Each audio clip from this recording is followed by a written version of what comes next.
एवं salon. Last episode में देखा कि यूए के फादर ने यांग चेन को यूए से दूर रहने के लिए कहा था क्योंकि यांग चेन यूए के लिए क्वालिफाइड नहीं है, जिसमें यांग चेन ने कहा था कि यह पूरा अंपायर भी मेरे लिए क्वालिफाइड नहीं है। फिर एकेडमी के डीन ने सभी को एक टोकन दिया था और कहा था कि तुम सभी लोग मैजिक बीस्ट माउंटेन पर रैंडमली ट्रांसफर हो गए, जहाँ पर तुम लोगों को एक दूसरे के टोकन लेने हैं और जिसके पास जितने ज्यादा टोकन होंगे वो उतना ही बड़ा स्कोर बनाएगा, लेकिन जिसके पास एक भी टोकन नहीं बचेगा वो इस एग्जाम से बाहर हो जाएगा। तो फिर यांग चेन सोचता है कि लगता है कि इस एग्जाम में मैजिक बीस्ट और एक दूसरे से सावधान रहना जरूरी है। तब एक लड़का अपनी फ्रेंड से कहता है, मैंने सुना है कि मैजिक बीस्ट माउंटेन बड़ा ही खतरनाक है, जिस पर वो लड़की कहती कि हाँ, उस माउंटेन पर हाई लेवल के बीस्ट रहते हैं, हमें वहाँ अपनी जान का भी खतरा होगा। फिर डीन कहते हैं, अपनी मौत का सामना करना एक मार्शल आर्टिस्ट के लिए आम बात है, अगर तुम लोग डेथ का सामना नहीं कर सकते हो तो फिर यहाँ तुम्हारा कोई भी काम नहीं है। ये सुन के सारे लोग मोटिवेट हो जाते हैं। तब यूई कहती है, यांग चेन हम अलग अलग जगह पर ट्रांसफर होंगे, इसलिए तुम मुझे जल्दी से ढूंढ लेना, जिस यांग चेन डोंट वरी कहता है। फिर डीन कहते हैं कि तो फिर ठीक है, अब मैं इस अवसर पर तुम लोगों को 2 शब्द कहना चाहता हूँ। फिर डीन सबको भाषण सुनाने लगते हैं। ऐसे ही 3 घंटे निकल जाते हैं लेकिन डीन का भाषण नहीं खत्म होता है। यह सुन के स्टूडेंट गुस्से से कहते हैं, साले तेरा भाषण कब खत्म होगा, 2 शब्द का बोलकर साला 3 घंटे से पका रहा है। फिर साइड से बस डीन पर जूते चप्पल पत्थर फेंक के मारते हैं, जिसकी वजह से डीन उन चप्पलों जूतों में फंस जाते हैं। तब वो उसमें से बाहर निकल कर कहते हैं, तो भी ठीक है, इसे स्टार्ट करो, और हाँ, यह एग्जामिनेशन 3 दिनों तक चलेगा,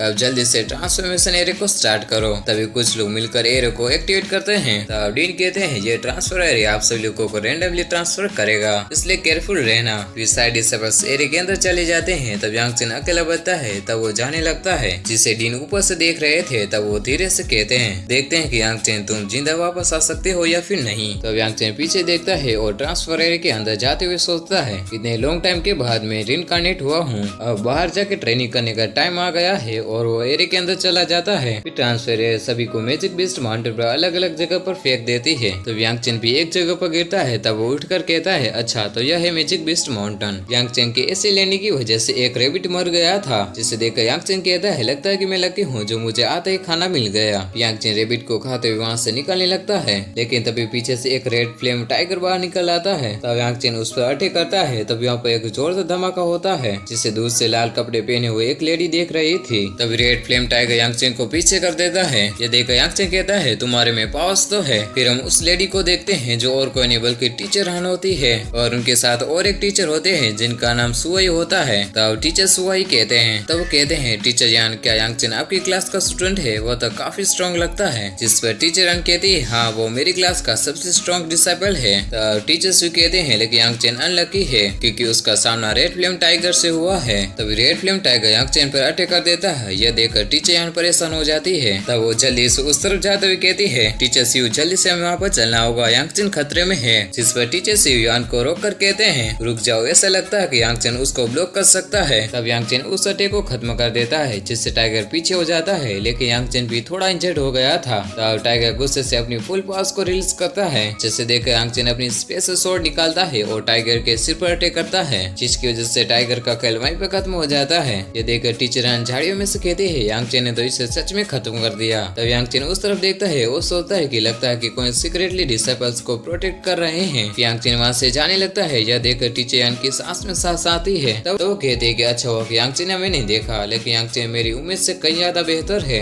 टीचर से कहते हैं, कांग्रेचुलेशन टीचर यान, आपको तो ऐसा एक्सीलेंट स्टूडेंट मिला है। इसके बाद हम रात का सीन देखते हैं, जहाँ यांग चेन ने कई सारे बीस्ट को मार दिया था जो कि वुल्फ थे। तब वो खुश होते हुए कहता है, रिइनकार्नेट के बाद मैं आज पहली बार इतना खुश हुआ हूँ। तभी उसे किसी के फुटस्टेप सुनाई देते हैं। तब वो जो करना हो जाता है। फिर हम देखते हैं कि उस तरफ से एक लड़की और 2 लड़के आ रहे थे, जिसमें से पीछे चले लड़का लड़के घायल थे, लेकिन लड़का को ज्यादा ही घायल लग रहा था। तब आगे चला लड़का कहता है, लिंगर जल्दी करो, अब अंधेरा होने वाला है। जिस सुन के वो लड़की कहते हैं, यांग चेन तुम हमारी किसी भी तरह हेल्प नहीं कर रहे हो, बल्कि ऑर्डर्स पे ऑर्डर्स सुनाए जा रहे हो, क्या तुम्हें दिखाई नहीं दे रहा है कि जुए घायल हो गया है। जिस पर यांग चेन कहता है कि उसके पास पास नहीं है, इसलिए वो हमारे लिए रुकावट बन रहा है, अंधेरा होने वाला है, अगर हम कोई सेफ जगह पर नहीं पहुंचे तो यह सारी गलती उसकी होगी। तब लिंगर कहती है, सेंग ये तुम क्या बकवास कर रहे हो, जुए हमारा टीममेट है। जिस पर सेंग कहता है, जिसके पास स्ट्रेंथ नहीं है वो हमारा टीममेट कैसे हो सकता है। तब जुए कहता है, आगे वुल्फ का एक पूरा झुंड है। ये सुन के सेंग जल्दी से चौकन्ना हो जाता है और अपनी स्वॉर्ड निकाल लेता है और कहता है, कहाँ पर है वुल्फ। जिस पर जुए कहता है कि मेरा मतलब कि मरे हुए वुल्फ का झुंड। तभी वुल्फ की डेड बॉडी को देखकर सेंग कहता है, इन सारे वुल्फ को तो सिर्फ एक ही झटके में मारा गया है, लेकिन ऐसा किसने किया होगा? इन लोगों को देखकर यांग चेन सोचता है कि मैं इनकी टीम में ज्वाइन होकर अपनी स्ट्रेंथ को छुपा सकता हूँ, क्योंकि यह टीम बहुत वीक लगती है। तब सेंग यांग चेन को देखकर उससे कहता है, लड़के तुम कौन हो? जिस यांग चेन कहता है कि मैंने भी इस एग्जाम में पार्टिसिपेट किया है। यह सुन के सेंग कहता है कि अच्छा तो तुम मेरी जूनियर हो। जूनियर क्या तुम इन वुल्फ्स को देख रहे हो ना? मैंने इन सभी को मारा है। अगर तुम मरना नहीं चाहते हो तो फिर मुझे अपना टोकन दे दो। जिस यांग चेन सोचता है कि इन सभी वुल्फ्स को तो मैंने मारा है। तब यांग चेन जुए को देख कर कहता है, तुम्हारे टीममेट को तो लेपर्ड ने घायल कर दिया है। जिस पर सेंग कहता है, ये दोनों सिर्फ ट्रेस है, वो तो मैं दयालु हूँ इसलिए मैंने इनको अपने साथ ले लिया है। यह सुनकर लिंगर कहते हैं, रुको ये तुम क्या कह रहे हो? फिर वो यांग चेन से कहती है, स्कूल में तुम ये देख सकते हो कि इसे लेपर्ड ने घायल किया है, तो क्या तुम जानते हो कि इसे कैसे ठीक किया जाए? तब यांग चेन कहता है कि हाँ मैं इसे ठीक कर सकता हूँ, लेकिन मैं तुम्हारी हेल्प क्यों करूँ? जिस पर लिंगर कहती है, अगर तुम जुए को बचा लेते हो तो फिर मैं तुम्हें अपना टोकन दे दूंगी। यह सुन के जुए कहता है, लिंगर ऐसा मत करो। तब लिंगर उससे कहती है, जुए तुम ज्यादा बात मत करो, नहीं तो तुम्हारी कंडीशन और भी बिगड़ जाएगी। यह देखकर यांग चेन सोचता है कि ऐसा लगता है कि लिंगर अच्छी और दयालु लड़की है, शायद मुझे उसकी हेल्प करनी चाहिए। तब लिंगर कहती है, प्लीज इसकी हेल्प करो। जिस यांग चेन कहता है कि मेरा नाम यांग चेन है, तुम जुए को नीचे बैठा दो। यह सुनकर लिंगर उसे थैंक यू यांग चेन कहती है। तब सेंग पीछे से गुस्से से कहता है, मैं इस टीम का बॉस हूँ, मैं इसके लिए तैयार नहीं हूँ। लेकिन कोई भी उसकी नहीं सुनता है। फिर यांग चेन 2 घंटे बाद उसको कम्प्लीटली ठीक कर देता है और इसके साथ ये एपिसोड यहीं पे खत्म हो जाता है।